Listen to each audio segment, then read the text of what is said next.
welcome back to the channel. I hope you guys enjoyed yesterday's videos of the Honda Civic Hatchback's first track day, and I wanted to do a follow-up video and let you guys know my thoughts of how it did, how to improve it, and my overall just experience of what happened yesterday.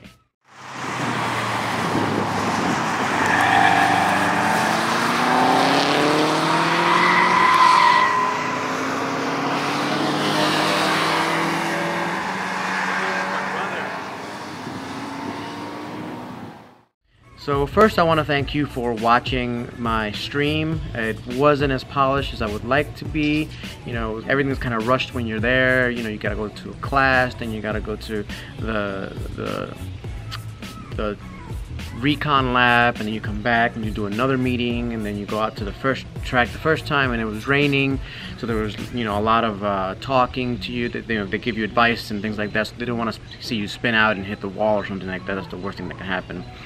And so, you know, it was a bit of technical difficulties here and there, but at least you guys got to see me take the car out and see how it did, and as you can see, it did pretty well. So I wanted to thank you guys for watching, and there will be more of that as we go along. I'm going to take the Beamer out, I'm going to take the S2000 out, I'm going to have a project car as well that I'll be announcing soon, specifically for racing.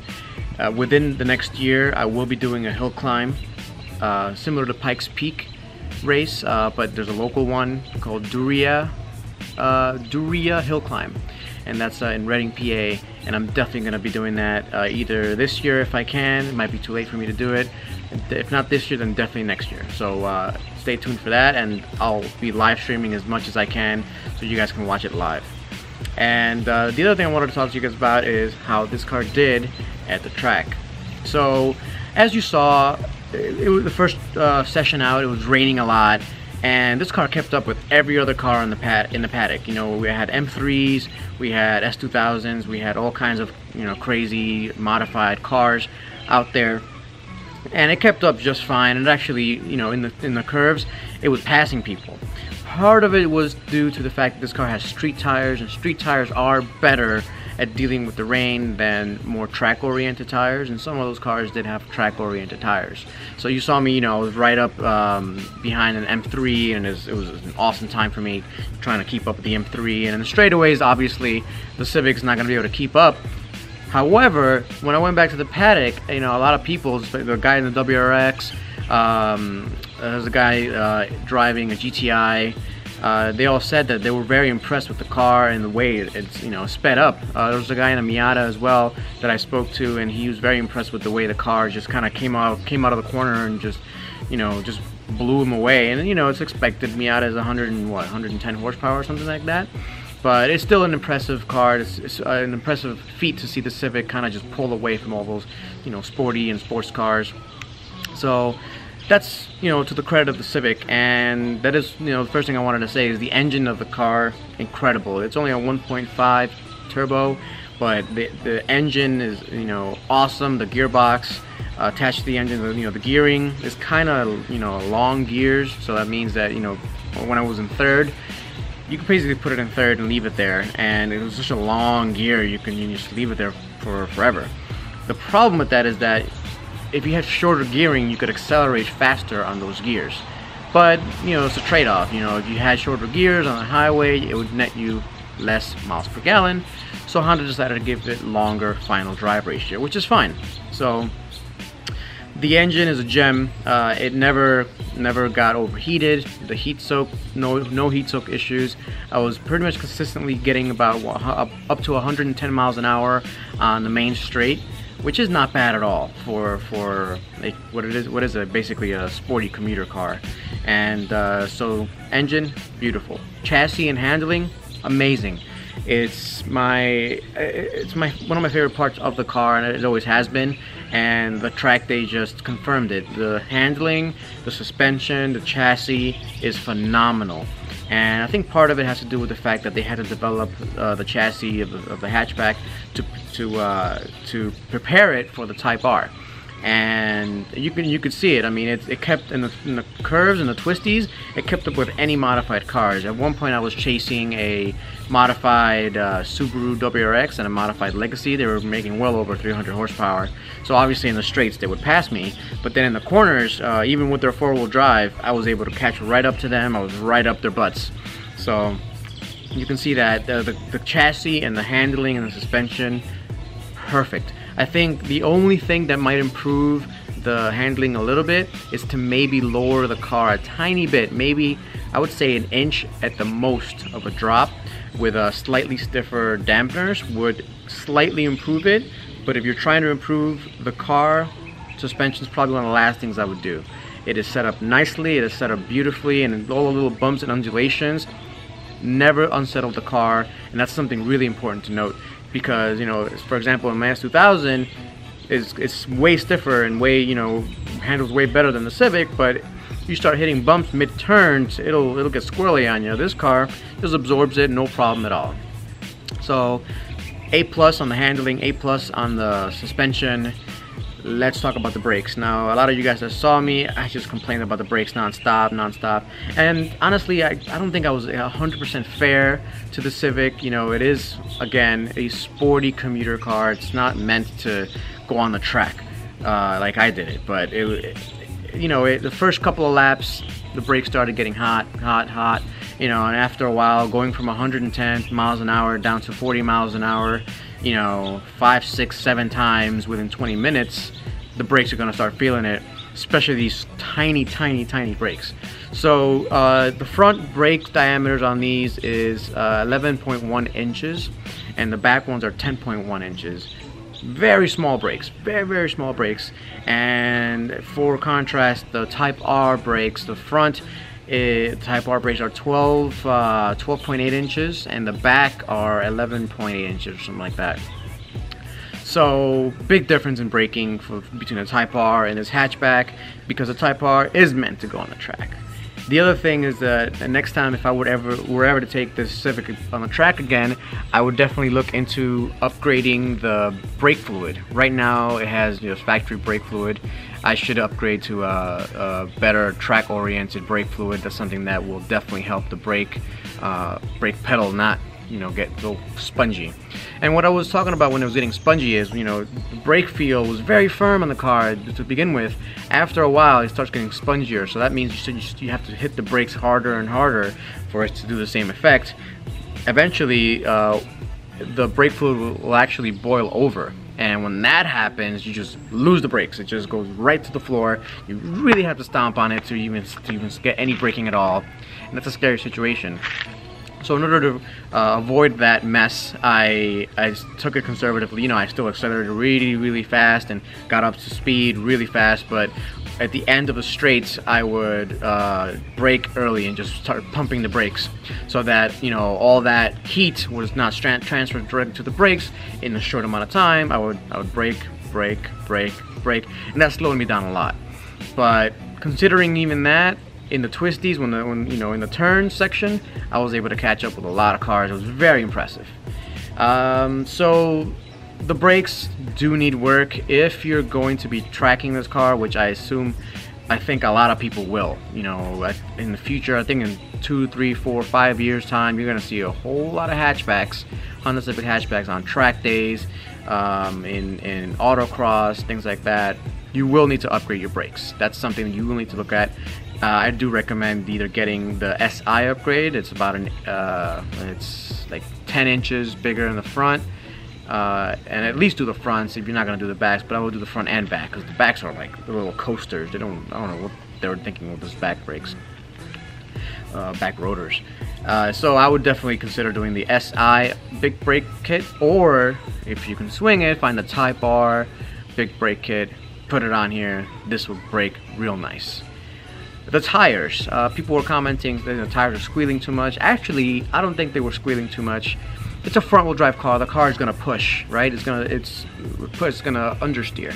What that means is, you know, when you're hitting a corner and you're going fast for the corner, the front end will start walking on you. The back end will stay straight. Now, the way I was balancing that out is I was accelerating. So what you do is you do all your braking before the turn. You from the outside of the turn, you hit the turn without braking or accelerating, and then as soon as you hit the apex, you start hitting the power. So you heard the most tire squeal after I hit the apex of the turn, and the car was pushing outwards to the limits of the track. So what happens there is that I'm giving power to the front wheels, and the front wheels are trying to transfer that power to the ground. Not enough friction with the tires and tarmac, so it pushes the car outwards. So I would modulate, I would feather the accelerator pedals to that. It tries to gain traction. Now what that did, and I was very impressed, was whenever I let go of the accelerator a little bit, the back end would kind of get in line, and it would kind of sidestep a little bit in a very, very controlled form, and it was amazing. It just kind of got the car straight, and it's what a hot hatch is supposed to do. So again, chassis suspension, can't say enough good things about it. The tires are actually excellent. The tire wear, I mean, it's fine. It's not bad at all. It's as if I didn't do anything.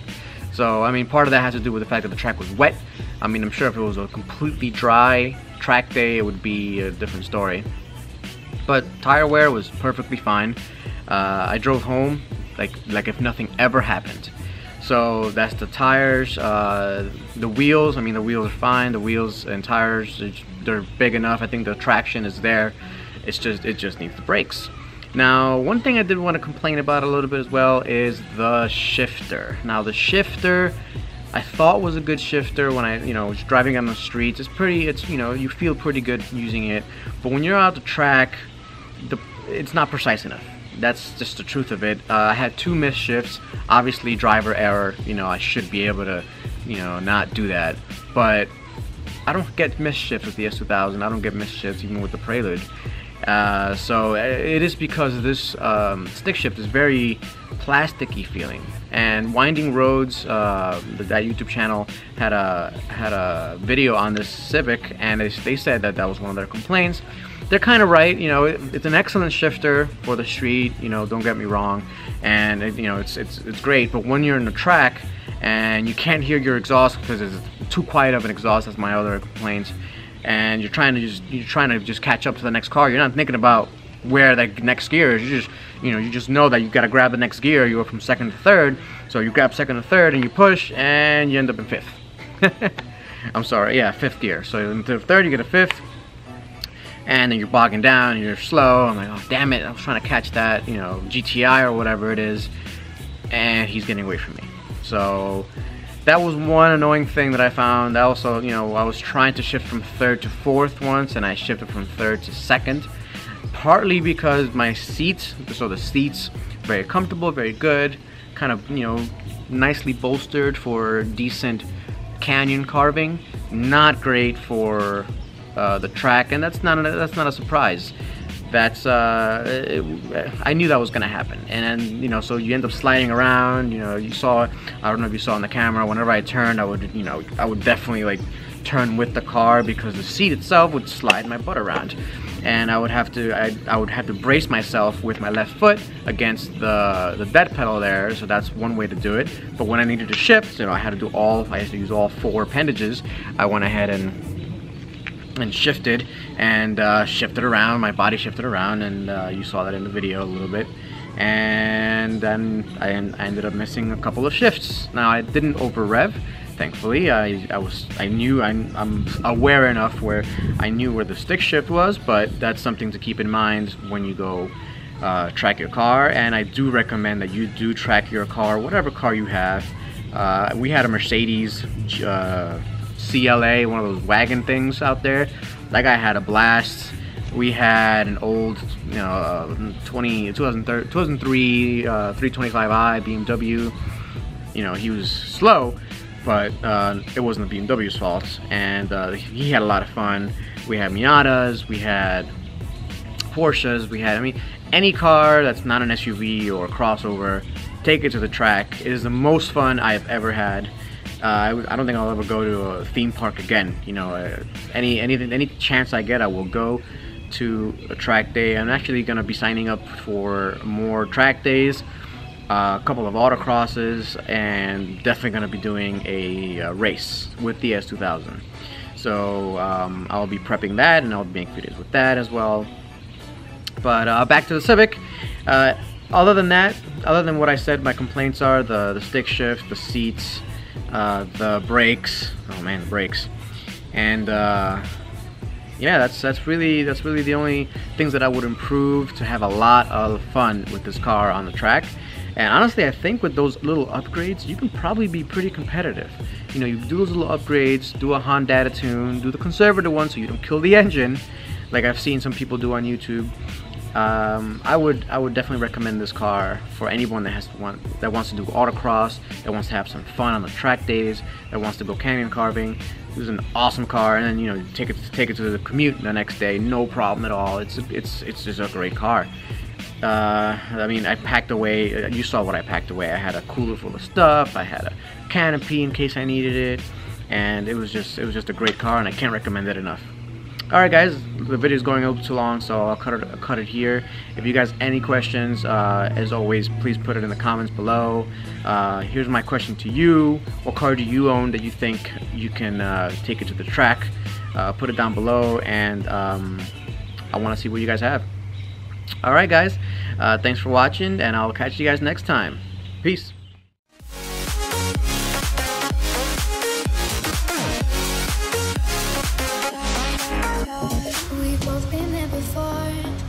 Shuts the door, it's a losing game, it's a losing game. But this time it's more than another lot of war.